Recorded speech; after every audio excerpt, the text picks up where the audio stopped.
IFN Tamil மூலமா கீதா உங்க எல்லாருக்கும் வணக்கம் சொல்லிக்கிறேன். இன்னைக்கு நான் என்ன பண்ண போறேன்னா ரொம்பவே வித்தியாசமான எல்லா குழந்தைகளுக்கும் பிடிச்ச ரொம்ப யம்மியான Tutti Frutti Nankhatai.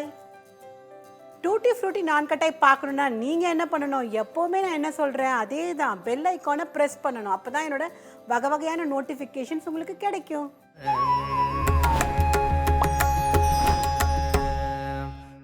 நான்கட்டாய் வந்து ரொம்பவே புகழ்பெற்றது வந்து ஹைதராபாத்தில். ஏன்னா இதனால தான் நமக்கே தெரிய வந்தது. அண்ட் வந்து இது கராய்ச்சி பேக்கரியில் பண்ணுறதுனால தான் நமக்கு இன்னும் நல்லா தெரிய வந்தது இது எப்படி பண்ணணுங்கிறது. ஸோ இன்றைக்கி நம்ம எப்படி பண்ண போகிறோம்னு தெரிஞ்சுக்கணுன்னா நீங்கள் என்ன பண்ணணும், ஸ்க்ரீன்ஷாட் எடுக்கணும். Tutti Frutti Nankhatai பண்ணுறதுக்கு முன்னாடி என்ன பண்ணணும்னா நம்ம வந்து முன்னாடி ஒரு பவுல் எடுத்துக்கணும். நம்ம முதல்ல வெண்ணெயை போட்டுக்கலாம்.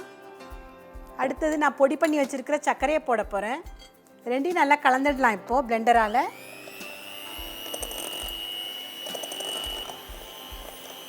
ஸோ நல்லா கலந்தாச்சு, ஆஃப் பண்ணிடலாம். இப்போ நம்ம அடுத்தது வந்துட்டு வடிகட்டி போட்டு எல்லாத்தையும் வடிகட்ட போகிறோம். ஏன்னா அப்போ தான் நல்லா வரும் சாஃப்டாக. முன்னாடி மைதா, அடுத்தது முந்திரியை வந்து நான் வந்து பொடி பண்ணி வச்சுருக்கேன். அடுத்தது கொஞ்சம் பேக்கிங் சோடா, அடுத்தது டேபிள் சால்ட்டு, அடுத்தது ஏலக்காய் பவுடர்.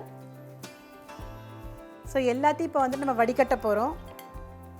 கட்டி தட்டாமல் வரும். அப்போ தான் நம்ம ஏன் இது பண்ணுறோன்னா பிஸ்கெட் வந்து அப்போ தான் ரொம்ப சாஃப்டாக இருக்கும். இந்த கட்டுப்பொட்டுலாம் இருந்ததுன்னா கல் மாதிரி வரும். ஸோ அதுக்காக தான் நம்ம இதை வடிகட்டிட்டோம். இப்போ எல்லாத்தையும் நல்லா கையை வச்சு பிசையணும். பிசையரிச்சு நம்ம என்ன பண்ணணும், இந்த Tutti Frutti இதில் ஆட் பண்ணிடலாம். முன்னாடி நல்லா பிசைஞ்சு பார்க்கணும். ரொம்ப கெட்டியாக இருந்த மாதிரி தான் இருந்தால் தான் கொஞ்சோண்டு தண்ணி விடணும், இல்லாட்டி விட வேண்டிய அவசியமே இல்லை. பார்க்கலாம். இப்போது ரொம்ப ஒத்தையாக தான் இருக்குது. ஸோ அதனால் கொஞ்சோண்டு தண்ணி சேர்த்துக்கலாம்.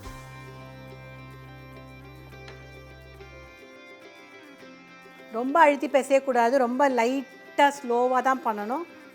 ஸோ மாவு நல்லா ரெடி ஆயாச்சு. இப்போ இதை வந்து நம்ம 2 பகுதியாக பண்ணிக்க போகிறோம் இந்த மாவை. அப்போ தான் நமக்கு வந்து ஷேப் பண்ண முடியும். ஸோ 2 பகுதியாக பண்ணிவிட்டு ஒரு பகுதியை பவுலில் வச்சிடலாம். இப்போ இந்த ஒரு பகுதியை எடுத்து இந்த மாதிரி சாப்பிங் போர்டில் போட்டுட்டு ஸோ ரெடி பண்ணிட்டோம். இப்போ இது என்ன பண்ண போகிறோம்னா பிளாஸ்டிக் பேப்பரில் போட்டு விராப் பண்ணிவிட்டு 15 மினிட்ஸ் வந்துட்டு நம்ம ஃப்ரிட்ஜில் வைக்க போகிறோம்.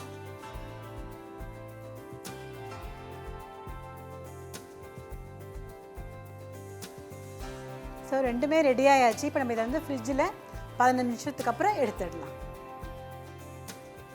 15 நிமிஷம் நம்ம வந்து இதை நல்லாவே இது பண்ணியாச்சு ஃப்ரிட்ஜில். இப்போ நம்ம என்ன பண்ண போகிறோன்னா இதுலேருந்து எடுத்து கவர்லேருந்து எடுத்துட்டு நம்ம வந்து இப்போ வந்து சின்ன சின்னதாக கட் பண்ணி இந்த ட்ரேயில் வச்சு நம்ம 15 நிமிஷம் பேக் பண்ண போகிறோம்.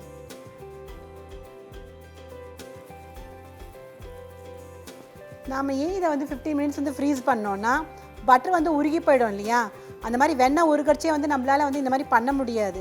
அதுக்காக தான் அதை கொஞ்ச நாள் ஃப்ரீசரில் வச்சுட்டு நம்ம இந்த மாதிரி பண்ணினோன்னா நமக்கு ஷேப் போடவும் சௌரியமாக வரும். ஸோ இப்போ இதை வந்து நம்ம என்ன பண்ணலாம், ட்ரேயில் போட்டுடலாம். ஒன்றுத்துக்கும் இடைவெளி ஜாஸ்தியாக இருக்கணும். ஏன்னா எண்ணெய் மாதிரியே பெருசாக குண்டு குண்டாக ஆகும். அதனால் வந்து நிறைய இடைவெளி கொடுக்கணும் அதுக்கு. இதை நம்ம என்ன பண்ண போகிறோன்னா ஓவனில் 15 நிமிஷம் பேக் பண்ண போகிறோம். வாங்க பண்ணலாம்.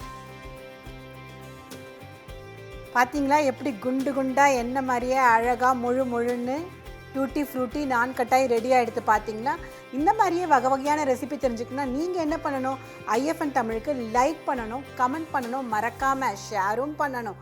அடுத்த ரெசிபியோட சீக்கிரமாக உங்களை நான் சந்திக்கிறது வரைக்கும் நான் ஒரு நான்கட்டாய் சாப்பிட்டுமா ப்ளீஸ்.